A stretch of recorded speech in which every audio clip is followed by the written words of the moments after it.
என்னம்மா ஒரே தூக்குது வாசனை. பிஸ்கெட் செய்ய போறேன். இது வெண்ணெய் காய்ச்சினேன். அதான் ஸ்மெல்லு வீடு ஃபுல்லா ஒரே நெய் ஸ்மெல்லா இருக்கேன்ட்டு. அப்பா டூட்டி ஃபுட்டி கொஞ்சம் தெரிவித்துக்கணும். சொல்லு.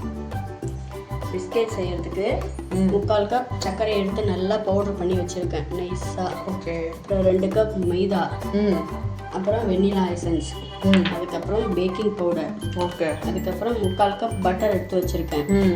அதுக்கப்புறம் கொஞ்சம் டூட்டி ஃப்ரூட்டி, ஓகே, ஒரு அகலமான தாம்பாலம் எடுத்திருக்கேன். மாவு பிசையறதுக்கு அப்போ தான் நம்மளுக்கு ஈஸியாக இருக்கும். இப்போ நம்ம எடுத்து வச்ச பட்டரை முதல்ல போட்டுடலாம். பட்டர் ரூம் டெம்பரேச்சரில் இருக்குமா? ஆமாம், ரூம் டெம்பரேச்சரில் இருந்தால் தான் நம்மளுக்கு அதை ஈஸியாக இது பண்ண முடியும். நம்ம கையை வச்சே இந்த பட்டரை நல்லா தேய்ச்சிக்கணும். அப்போ தான் பிஸ்கெட் நல்லா கடையில் கிடைக்கிற மாதிரி சாஃப்டாக வரும். ஓகே. இப்போ பாதுஷாக்கெலாம் தேய்ப்போம்ல அந்த மாதிரி. ஓகே. இதோட கூட நம்ம எடுத்து வச்ச சர்க்கரையும் சேர்த்துடலாம். சர்க்கரையும் சேர்த்து நல்லா பட்டரையும் சேர்த்து நல்லா மிக்ஸ் பண்ணிக்கலாம். நல்லா ஒரு க்ரீமி இதில் வரணும். பட்டர் க்ரீம் பண்ணுவோம்ல அந்த டெக்ஸ்சரில் வரணும். ஓகே. 1/2 டீஸ்பூன் பேக்கிங் பவுடர் போட்டுக்கலாம். அப்படியே சைடில் லைட்டாக இந்த பட்டர் க்ரீமை திருடி தின்னுக்கலாம். செம்ம டேஸ்ட்டாக இருக்கும். லைட்டாக சாப்பிட்டு பாருங்க. அப்புறம் 1 ஸ்பூன் வெண்ணிலா எசன்ஸ். இந்த பட்டர் க்ரீம் மாதிரி உலகத்தில் டேஸ்ட்டான ஒரு ஐட்டம் இல்லவே இல்லை. இப்போ எல்லாத்தையும் நல்லா மிக்ஸ் பண்ணி விட்டுட்டு பார்க்க இதை மட்டும் எடுத்து சாப்பிட்றலாம் போல இருக்கே. மாவு கொஞ்சம் கொஞ்சமாக சேர்த்து நம்ம கலந்துக்கலாம். ஓவராக மிக்ஸ் பண்ணிடாதீங்க, அப்புறம் பிஸ்கெட் வந்து நல்லா ரப்பர் பால் மாதிரி ஆயிடும். இப்போ இதுலேயே நம்ம பிசைஞ்சிடலாம். தேவைப்பட்டால் பால் ஊற்றிக்கலாம், இல்லைன்னா இதுவே போதும். இந்த பட்டர்லேயே மாவு மிக்ஸ் ஆகிடும். இப்போ இதோட கூட கொஞ்சம் டூட்டி ஃப்ரூட்டி நான் போட்டுக்கிறேன். என்கிட்ட இருந்ததுனால நான் போட்டுக்கிறேன். உங்கள்கிட்ட இருந்தால் போட்டுக்கோங்க, இல்லைன்னா ஸ்கிப் பண்ணிக்கோங்க, ஒன்றும் பிரச்சனை இல்லை. இல்லை உங்களுக்கு என்ன டாப்பிங்ஸ் வேணும் போட்டுக்கோங்க. சாக்கோ சிக்கன் போட்டால் நல்லாயிருக்கும். இப்போ ஒரு 2 ஸ்பூன் பால் ஊற்றிக்கலாம். ஏன்னா கொஞ்சம் மிக்ஸ் ஆகலை. ரொம்ப ஓவராக ஊற்றிடாதீங்க. 2 ஸ்பூன் ஊற்றிட்டு நல்லா பிசைஞ்சு விட்டுக்கலாம். அதுக்காக ரொம்ப அழுத்தம் மட்டும் பிசையக்கூடாது. பாருங்கள், இந்த அளவுக்கு நான் மாவை நல்லா பிசைஞ்சுட்டுருக்கேன். இப்போ வந்து இதுலேருந்து ஒரு பாதி எடுத்துட்டு நம்ம வந்து நான் இன்றைக்கி 3 ஷேப்பில் பண்ண போகிறேன். அதனால் இதை அப்படியே ப்ரெஸ் பண்ணிக்கலாம். ரொம்ப மெலிசாக இது பண்ணக்கூடாது.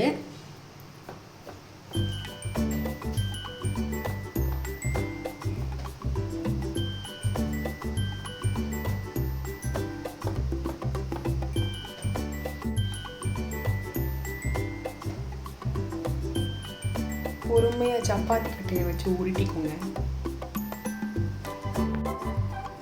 இதை 2ஆக கட் பண்ணிக்கோங்க.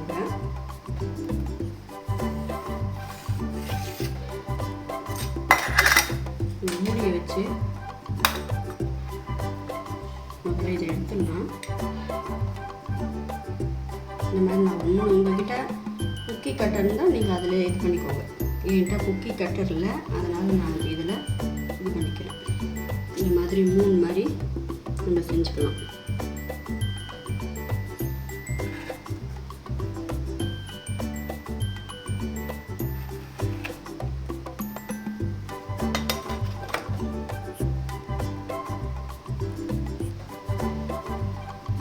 நான் இன்றைக்கி ஏர் ஃப்ரையரில் தான் செய்ய போகிறேன். இதே மாதிரி எல்லாத்தையும் கட் பண்ணி எடுத்துக்கலாம். நம்ம அடிக்கிட்டீங்களா ப்ரோ? காட்டுங்க ப்ரோ. Super bro. இப்போ நான் இவன் மட்டும் ஏன் ரவுண்ட் ஆகிட்டான்? டூட்டி ஃப்ரூட்டி வச்சுட்டுருக்கேன். சும்மா அழகுக்காக. சாப்பிடுச்சு சூப்பராக டேஸ்ட்டு அட்டகாசமாக. சரி, இவன் மட்டும் ஏன் ரவுண்டாக இருக்கான்? இருக்கட்டுமே. என்ன இப்போ சும்மா ஒரு பேசனுக்கா? உள்ளுக்குள்ளே வச்சுக்கலாம். வச்சுட்டு சுவிட்சை போட்டு ஆன் பண்ணிக்கலாம். இப்போ நான் 160 டிகிரியில் வச்சுருக்கேன். ஓகே. இப்போ இதை ஒரு 10 மினிட்ஸ் வைக்கிறேன். ஓகே. தேவைப்பட்டால் அப்புறம் வச்சுக்கலாம். ஏன்னா ரொம்ப ஓவராக வச்சுட்டோன்னா பிஸ்கெட் அப்புறம் பிஸ்கெட் மாதிரி வராது, செங்கல் மாதிரி வரும். பேப்பர் எடுத்து அவன் மண்டையை அடிச்சு உடைக்கிறதுக்கு யூஸ் பண்ணிக்கலாம். ஓகே காய்ஸ், 10 நிமிஷம் கழிச்சு பார்ப்போம். வாங்க ஆஃப் ஆகிட்டு எப்படி வந்திருக்குன்னு பார்க்கலாம். கிண்டி அழகா இருக்கு. சாஃப்டாக சூப்பராக வந்திருக்கான் பாருங்க. ஆனால் இது நல்லா கூல் ஆகணும். இப்போ எடுத்தோன்னாக்கா கையில் பிஸ்கெட் வராது, தூள் தூளாக வரும். அப்புறம் வாயில் போட்டால் வாய் வெந்து போயிடும். அப்புறம் அந்த நல்லா மாதிரி கூல் ஆகட்டும், அதுக்கப்புறம் பார்க்கலாம். பாருங்க பிஸ்கெட்டு ரொம்ப சூப்பராக வந்திருக்கு. வாயில் போட்டால் அப்படியே தண்ணியாக போடுது, செல்லமாக போடுது. அவ்வளோ சூப்பராக வந்திருக்கு. இதே மாதிரியே எல்லாத்தையும் பண்ணி எடுத்துக்கலாம்.